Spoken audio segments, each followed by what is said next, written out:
बर' हिन्जावजों गुबुन हारिनि हौवाजों लाजिथाव आरो मुगैजाथाव देहायारि सोमोन्दो।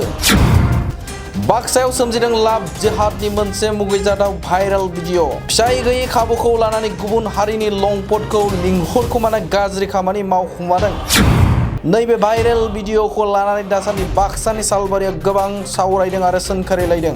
सासे हौवा थाखानाय बर' हिन्जावजों गुबुन हारिनि हौवा लंपटजों लाजिथाव आरो मुगैजाथाव देहायारि सोमोन्दो लाखिनायनि भिडिअ' दासान्दि समाजारि बिजोङाव गोबां गोसारदों। बे मुगैथाव भाइरेल भिडिअ'आ सालबारियाव सुबुंफोरनि आखाइ मबाइलाव गोसारदों आरो नायदों। जि जोम गैयै जुनार आखुनि मुगैथाव बे भिडिअ'आ सुबुं समाजखौ जोबोरैनो लाजिनांथाव खालामदों। थारैनो बर' हिन्जावजों देहायारि सोमोन्दो लाखिग्रा नैबे लंपट लांसुनाया हौवाखौ मुनसेर आलि होननानै मिथिनो मोन्दों।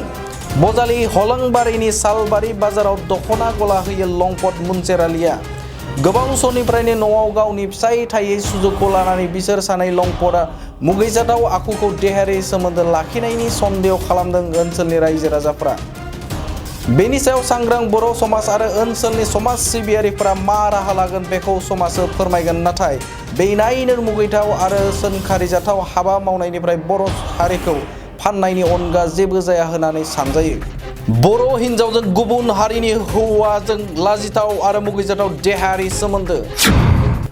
बाक्सायाव सोमजिदों लाभ जिहादनि मोनसे मुगैजाथाव भाइरेल भिडिअ'। फिसाय गैयै खाबुखौ लानानै गुबुन हारिनि लंपटखौ लिंहरखुमाना गाज्रि खामानि मावखुमादों।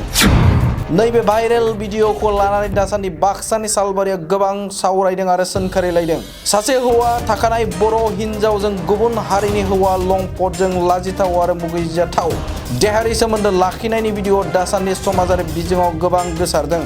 बे मुगैथाव भाइरेल भिडिअ'आ सालबारियाव सुबुंफोरनि आखाइ मबाइलाव गोसारदों आरो नायदों। जि जोम गैयै जुनार आखुनि मुगैथाव बे भिडिअ'आ सुबुं समाजखौ जोबोरैनो लाजिनांथाव खालामदों। थारैनो बर' हिन्जावजों देहायारि सोमोन्दो लाखिग्रा नैबे लंपट लांसुनाया हौवाखौ मुनसेर आलि होननानै मिथिनो मोन्दों। बजालि हलंबारिनि सालबारि बाजाराव दख'ना गला होयो लंपट मुनसेर आलिया। गोबाव समनिफ्रायनो न'आव गावनि फिसाय थायै सुजुगखौ लानानै बिसोर सानै लंपटआ मुगैजाथाव आखुखौ देहायारि सोमोन्दो लाखिनायनि सन्देह खालामदों ओनसोलनि रायजो राजाफ्रा। बेनि सायाव सांग्रां बर' समाज आरो ओनसोलनि समाज सिबियारिफोरा मा राहा लागोन बेखौ समाजो फोरमायगोन। नाथाय बे नायनो मुगैथाव आरो सोंखारिजाथाव हाबा मावनायनिफ्राय बर' हारिखौ फाननायनि अनगा जेबो जाया होननानै सानजायो।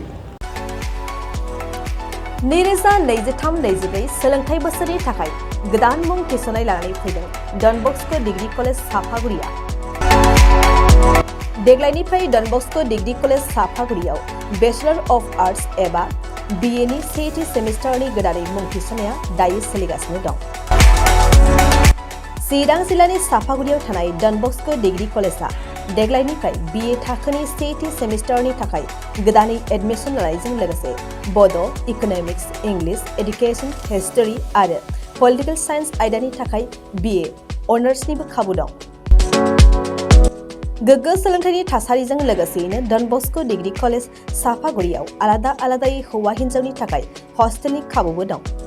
जुदि फरायसाफोरा डन बस्क' डिग्री कलेज साफागुरियाव BA सेथि सेमिस्टारनि थाखाय गोदानै एडमिसन लानायनि सायाव आबुं बाथ्राखौ मिन्थिनोब्ला नैबे मबाइल नम्बर 9365519559 आव थोंजों सुला लानो हागोन।